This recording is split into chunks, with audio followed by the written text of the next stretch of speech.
Walk, walk, fashion baby, work it, move that crazy. Walk, walk, passion baby, work it, I'm a free baby. In the famous lyrics of Bad Romance by Lady Gaga, she paints a picture of the power that somebody feels when wearing something beautiful and fashionable. Whether she is speaking about a model strutting down a catwalk, a regular person on the sidewalk, or herself performing on a stage, they all share the same feeling of power. This feeling of power can be attributed to the power of fashion and how it can make people feel empowered and confident. Fashion is made up of four main categories: ready to wear, custom, homemade, and couture. The first one is ready to wear, the most universal part of fashion. Almost all of the clothing in the world is ready to wear. This is any garment made in large batches with generic sizing and the assistance of machines. This could be anything from a t-shirt from Target to a Dior dress from a mall.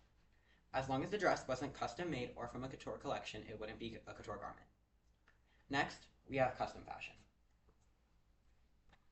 Custom fashion is any garment made specifically for the consumer. This could be anything from a custom suit to a cosplay costume. Then, we have homemade fashion. Homemade fashion is exactly what it sounds like. It's simply somebody at home with a sewing machine. While some homemade garments could be considered custom, custom typically refers to an established fashion house or designer, whereas homemade refers to an amateur. Finally, this brings us to what we will be talking about today: haute couture, the pinnacle of luxury fashion. First, I'm going to talk about couture's rich history. Then I'll talk about its laws and rules, and finally, I will talk about how it affects the general public today.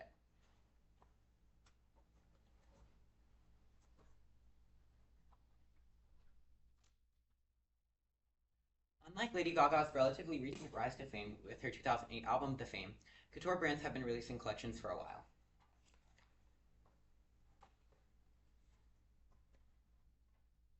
According to a Harper's Bazaar article that was published on January 19, 2017, Charles Frederick Worth opened his first couture house in Paris in 1858. He was monumental in creating couture and was one of the first designers to cater to a wealthy audience who was willing to pay lots of money for custom luxury garments.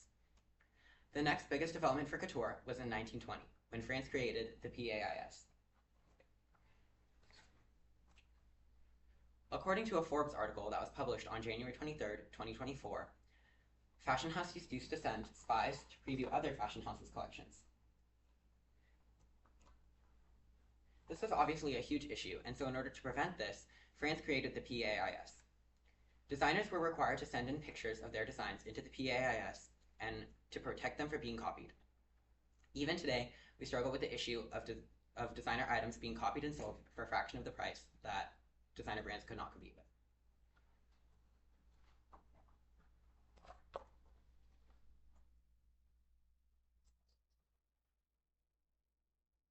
The biggest development for couture was in 1945, when France established La Chambre syndicale de la haute couture. This defined what it meant to be a couture brand. At the time, World War II was at its tail end, and because of this, fabric was running low.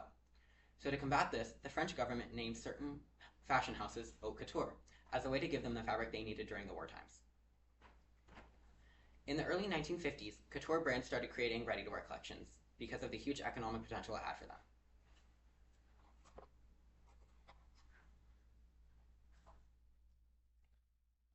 Unlike Lady Gaga's unlimited and groundbreaking fashion choices, like her 2010 VMA's meat dress, couture brands have a very strict set of rules they have to follow. Couture brands have to show 2 collections in Paris a year with at least 25 or more looks. They have to have at least 20 members of staff in their atelier, and they have to create custom garments made to a client's measurements with at least one fitting.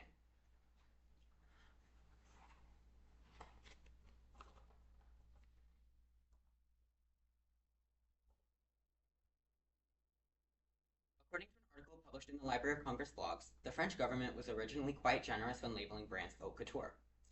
In 1945, there were 106. Over the years, many of these brands could not keep up in the competitive fashion market, or they couldn't keep up with the costs of being couture. As of 2023, there were only 16. These 16 include Chanel, Dior, Givenchy, Jean-Paul Gaultier, Maison Margiela, and Schiaparelli. These 16 brands dominate the world of fashion today.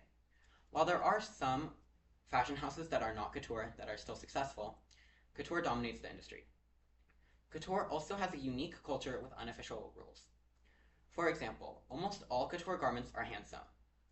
This greatly increases the time, labor, and cost that goes into making a couture garment. Couture also usually uses the highest quality of fabric available. However, this is something that made Coco Chanel so iconic, revolutionary, and interesting. She didn't do this. In fact, she used less expensive fabric, but was still able to use it in an expensive looking way. And at the time, she was revered as a couture icon, and even today, she is a fashion icon.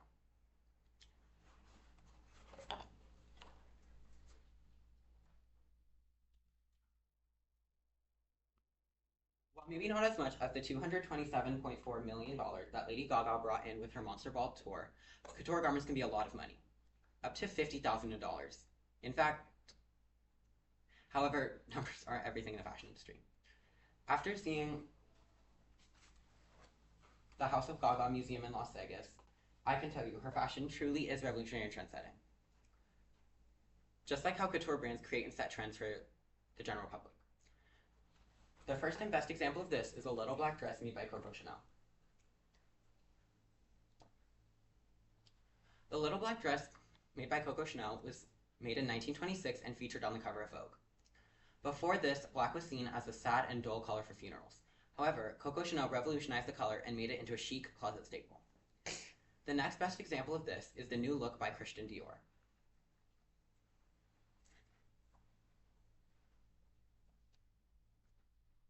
The new look by Christian Dior's main attribute is a long, full skirt.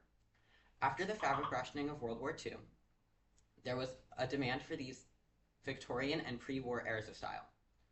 Even today, we see the resurgence of older fashion trends, which is due to a sense of nostalgia. Now I hope you can see that couture is the beating heart of fashion. Couture is so inspiring because it allows us to have a read on the mind of a designer. And a designer's job is to create something culturally relevant and desirable. However, lots of designers struggle with being creative and commercial. But this is something so inspiring about couture. Couture brands can create 2 collections a season. One ready-to-wear where they can create commercial pieces, and one haute couture where they can create avant-garde pieces of art.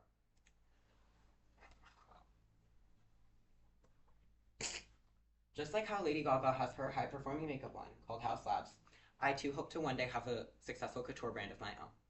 So I present to you the first piece from the House of Emata.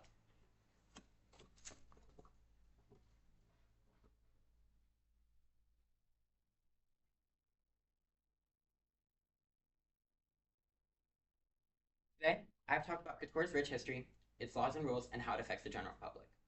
Despite the decrease in luxury brands and couture houses over the years, couture will remain a shining beacon of hope for the future of fashion. So maybe Lady Gaga should change the lyrics of Bad Romance to I want your patterns and I want your designs.